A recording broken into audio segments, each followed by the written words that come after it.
Okay, here we are doing our travel talk number 2 and on Antarctica. I'm Lesley. And I'm Jalene. So Jalene, let's start with why did we go to Antarctica? A good question. Okay, so the why was, it was my upcoming 40th birthday and I wanted to be, my travel goal was to be on every continent by the time I turned 40. And I had South America and Antarctica left. So I had it in my mind that I would make this a travel goal and be on every continent. And then I invited some clients, I talked you into coming, and voila, we went in December 2019 to Antarctica. And just a little story here, I had zero desire to go to Antarctica because I hate being cold, absolutely hate it. You can see us in our nice jackets here. Anyway, Jalene, she invited my partner to go, and he was very happy to go, with or without me. So Jalene informed me he could have a single cabin. He was pretty excited. So in the end, I, of course, had to go. But it was fantastic, and it wasn't cold. So there you go. That's how I got on the trip. So we started by going to Buenos Aires, which is the way you will go to get to Antarctica. And maybe we can talk a little bit about Buenos Aires before we get to Antarctica, because it was a fantastic place. Yes. What's your thoughts, Jalene? Well, I loved it because I thought it was a city filled with music and art, and I took in a soccer game, you didn't, but the food also was fantastic. That's right. We did a lot of tours. We did a lot of markets. We drank a lot of wine, ate a lot of steak because they're really big on their meat there. And I just thought it was a really beautiful city. I wish I could have spent a little bit more time there.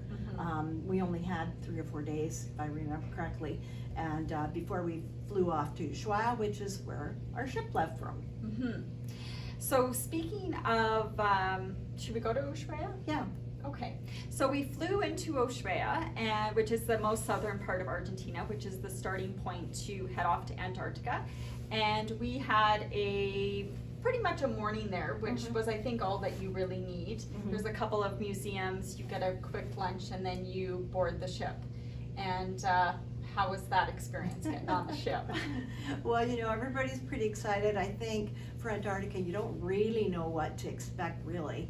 So we got on and got our little outfits, our jackets, which we get to keep, and boots, a locker. What else in our little paraphernalia did we have there? Well, it depends what experience you are taking in on Antarctica. So I got climbing boots, and I also got a wetsuit for the paddling. Oh yes, I had the wetsuit too. Right. So you get all of that to start with before you've even left, and your own little locker to put all of these in. Boots, which you don't keep, you only get to keep the jacket. And then we were off. Now the big thing, of course, is the concern for a lot of people is the Drake Shake, the Drake Channel, and it can be really rough, like one of the roughest channels in the world. Or it can be calm, you just kind of get your chances. Ours was about 7 out of 10. For roughness, yes. And I had a cabin right at the very front of the ship, so I was able to take pictures from my window of the water coming over the ship. Was that pretty exciting? How did you find it? Well, I loved crossing the Drake Passage. Of course, it's a very famous body of water, so it was just exciting to be on that. And with our group, half of our group did really well, and half of our group did feel motion and some received motion sickness pills and received a bit of help. But I loved the swaying back and forth, and it put me to sleep each night. And I personally found that just to be kind of a novelty to be on that body of water. Yeah, yeah, it was pretty exciting, that's for sure. And you know, one of your bragging rights, if you've made it that way. I should maybe comment on that for people that aren't really excited about doing that. You can fly from South America into one of the islands, so you can bypass the Drake Shake if you want to. Just comment there. But I would say nothing is more exhilarating when you are crossing the Drake Passage and then you start seeing your first ever iceberg go by the ship. So it means you are getting closer to land and closer to Antarctica. So for me personally, I wouldn't want to skip it, Yeah. but it just kind of builds in and builds the excitement and anticipation of what you're going to experience. Yeah. And where the overall trip is different is the ship stops a couple of times per day. So you're not just in one place. You're moving, you do what you do on that area, and then you move to somewhere else. It's all ice, and it's all icebergs, but you can do different things in different places. And I know Jalene and I, one of the things we did was kayak, and we kayaked around these giant, enormous icebergs, and there were little, what they call bergies, which is a break off, and they look so small. And one of my favorite sayings, which I'll probably never say for the rest of my life because I was near the front, was watch out on the left, iceberg On the your left. So I'm not sure if I'll ever say that again, but it was pretty funny at the time and true, because it was a little bergy and they're way under the water. So even though it looks just like a tiny little bit of ice on the top, and no, you really don't want to run into it. So that was really fun, wasn't it? It was an amazing trip, that kayaking trip. Well, just to be under your own power and to be away from the ship and the other 199 guests that are on board, just to experience that and to experience the different colors of water and just to see the ice. And of course, the iceberg 90% is underwater, as you mentioned. So you had to still stay a distance away just to be safe, because safety is paramount in Antarctica, because you know that you are a fair distance from any sort of medical help. I'd say, yeah. Although there was a great hospital on board. Yes. So, and nurse, Two doctors. Two doctors, yeah. So it was great, should anything, not to give you any fear, but there was people there. There was a lot of other activities. Jalene, I know you did mountaineering. Mountaineering, Yes. I didn't do that. That sounded too hard. But do you want to tell us about that? Yeah, sure. Mountaineering, I think, was great in the fact that it was nice to see Antarctica from different perspectives. So the further you obviously got up the mountain, the more you could take in of the vista and of the surroundings. So that was really awesome, because you just got to see elevated views of Antarctica, and just to see, again, experience the vastness, the remoteness, the pristineness of it all.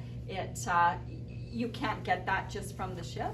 Yeah. And so that for me, plus it was active, and I loved the activities, and that was the reasons why, I think one of the reasons why we chose Quark Expeditions was because of the activities. Yeah. I think one of the other things that really struck me about Antarctica was it is just incredibly peaceful, and I'm not sure if you could go anywhere else that, I mean, there's no people other than those on the ship with you, and it is so quiet and so peaceful. It's just really hard to explain other than hearing the icebergs calving. That's about the only sound you hear. It's just it's hard to explain, isn't it? Well, coming back to Ushuaia, just coming in from it all, and then you start hearing the traffic and seeing the houses and kind of the noise, you're right, the sereneness of it all was really just a novelty, and just really nice to experience, for sure. Coming back to civilization wasn't great. And the animals, well, the penguins for one thing. The penguins are they're everywhere. They're 2 feet, they're not afraid of you at all. They'll just walk right up to you. It's just incredible. Or even when they're sitting on their eggs, you're right there. And they have the penguin highways, which we thought was pretty cute, where there's like a path that the penguins take, and you have to stay away from that if penguins are coming up and down their little highway. So, these are just things you don't really expect. And so we were there in early December, just speaking of the eggs and when they hatch and things like that. We didn't see the little baby penguins, but that would be more end of December, beginning of January. But it was still interesting to see the penguins fight over pebbles for their nests, and you would see them, you know, making sure that they kept the eggs warm at 38 degrees centigrade. Like, that was really interesting to see how the day-to-day life of a penguin and what it, you know, what they do to make sure that they keep their eggs safe.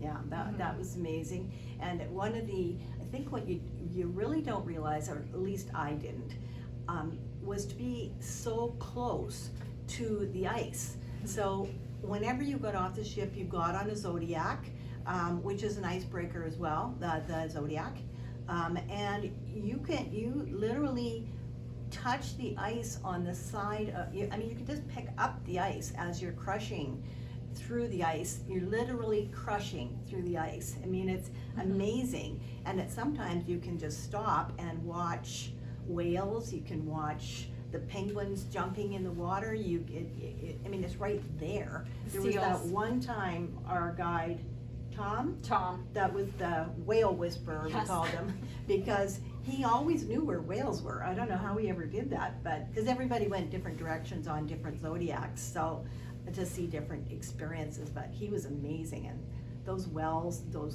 were massive. I mean, honestly, you felt like you're in National Geographic. It was just unbelievable.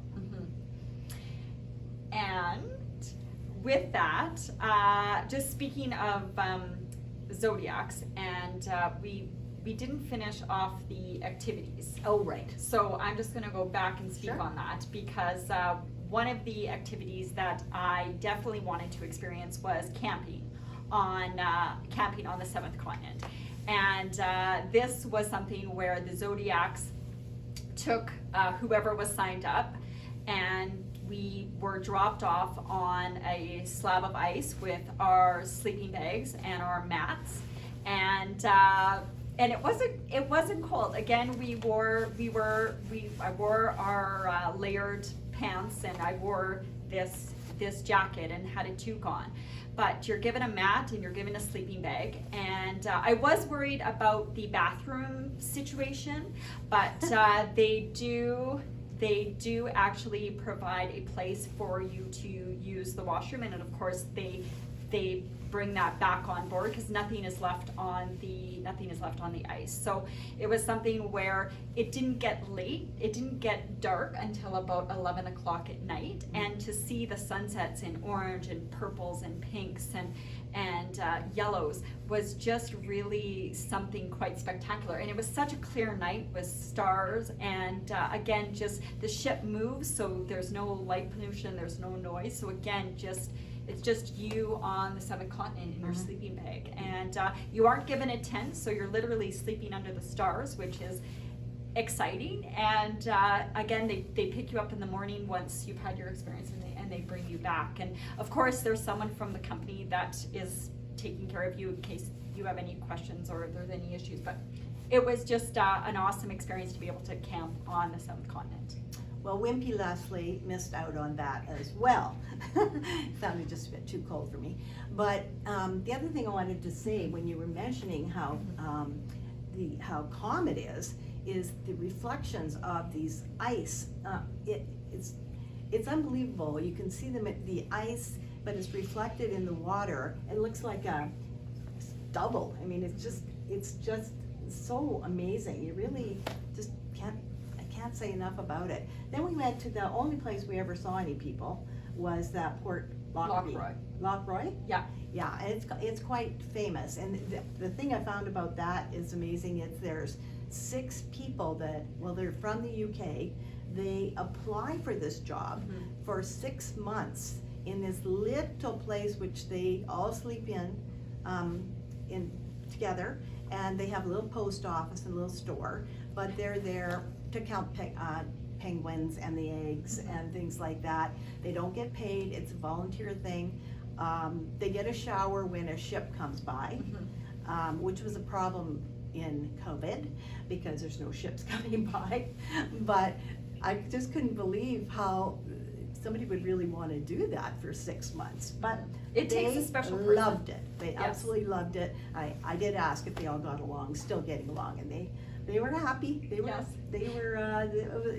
It's just amazing that somebody would do that. Yeah, and so you can actually send a postcard from there, from Yeah. Point La Croix. And I also purchased a couple of items because all the funds that are raised go back to the Arctic or Antarctica Trust, which just keeps, I guess, keeps the island safe for, just the preservation of it, Yeah. I guess you could say. Yeah. And I was also going to mention, you keep mentioning the cold, but there was, keep in mind we are Canadians, and we, for two afternoons, we were able to enjoy barbecues Yeah. on the top deck. Yep, that was amazing. Even Lesley was in a t-shirt. So it was incredible, an outdoor barbecue, just like you'd be in anywhere. And I was honestly not cold the entire time. I didn't even have my 4 pairs of pants on. I was only wearing 1. So for me, awesome. Yeah, I would say it was anywhere from -2 to +5, Yeah. would you Mhm. say? Yeah. At that time of year, which is very doable, again, for Canadians. And a lot of the hiking, not the mountaineering, but just hiking up the hills, we all had our jackets off because it was way too hot.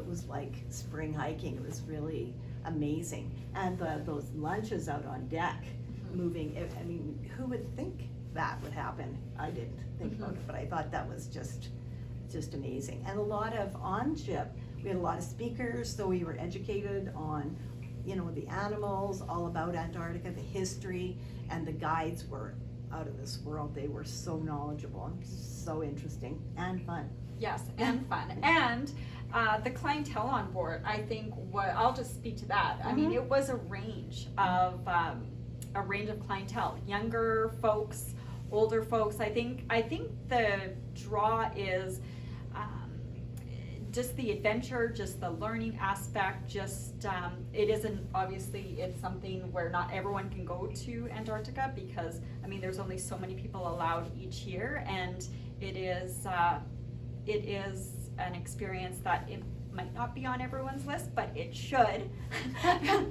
because as someone said, Antarctica is like no place on Earth but on Earth, or it's like you're on a different planet but on this planet, and I think that really sums it up. And so if you have an opportunity to go and to experience this and to have this real true adventure, I would highly, highly, highly recommend it. Yeah, and I would have to say for me, it's probably one of my top 3 trips I've ever taken. I would agree.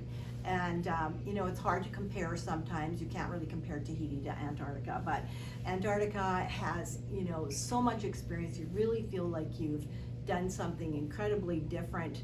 And that memory, it'll always stay with me. Just that sunset that never went down. I mean, the beauty of it was incredible. What was your favorite part, if you had to say, Jalene? I would say my favorite part was, I think, just camping for sure was a highlight for me, being able to have that experience. And I think just kind of being able to hold up the Antarctica flag and say that I got my travel goal and I was able to experience Antarctica and take fellow travelers with us and share that experience. That was incredible. Well, I was very proud of you meeting that goal. I know you worked really hard, and I'm really glad you talked me into it.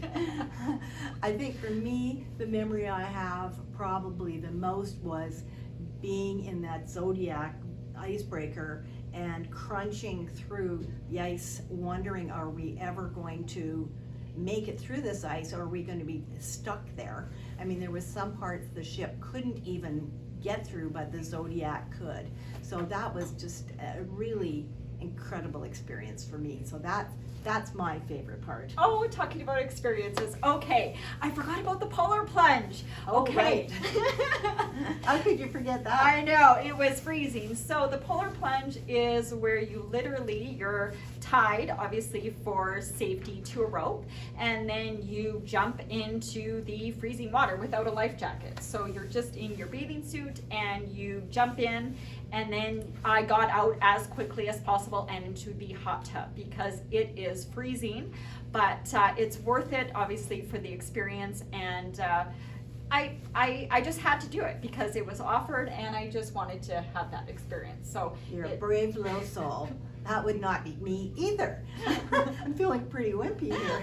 No. But it's just awesome that there is something, I think, for everyone, every sort of, whether you kind of enjoy the ship or being off the ship. I mean, we were able to get off the ship literally twice a day. Yeah. Obviously, weather permitting, right? Mm-hmm. I mean, and it's for every age. We have all kinds of ages. It's not just for young or adventurous. It's really for somebody who wants an incredible experience. We've got And adventure. Big bragging rights on this one. So that's Antarctica. That's Antarctica. We loved it. I hope you'll call. There are various options. As I said, you can fly if you want to miss the Drake Shake, but it is an experience. For me, thank you, Jalene. I loved every minute. I'll never forget it. Well, I'm glad I could get you to come, and if I can convince anyone else to come or even think about it, it is so incredible, and it will just stay with you, and it will be an adventure of a lifetime. Yeah, it stays in your heart, that's for sure. So thanks for staying with us, and you. we'll be back with another travel talk sometime very soon.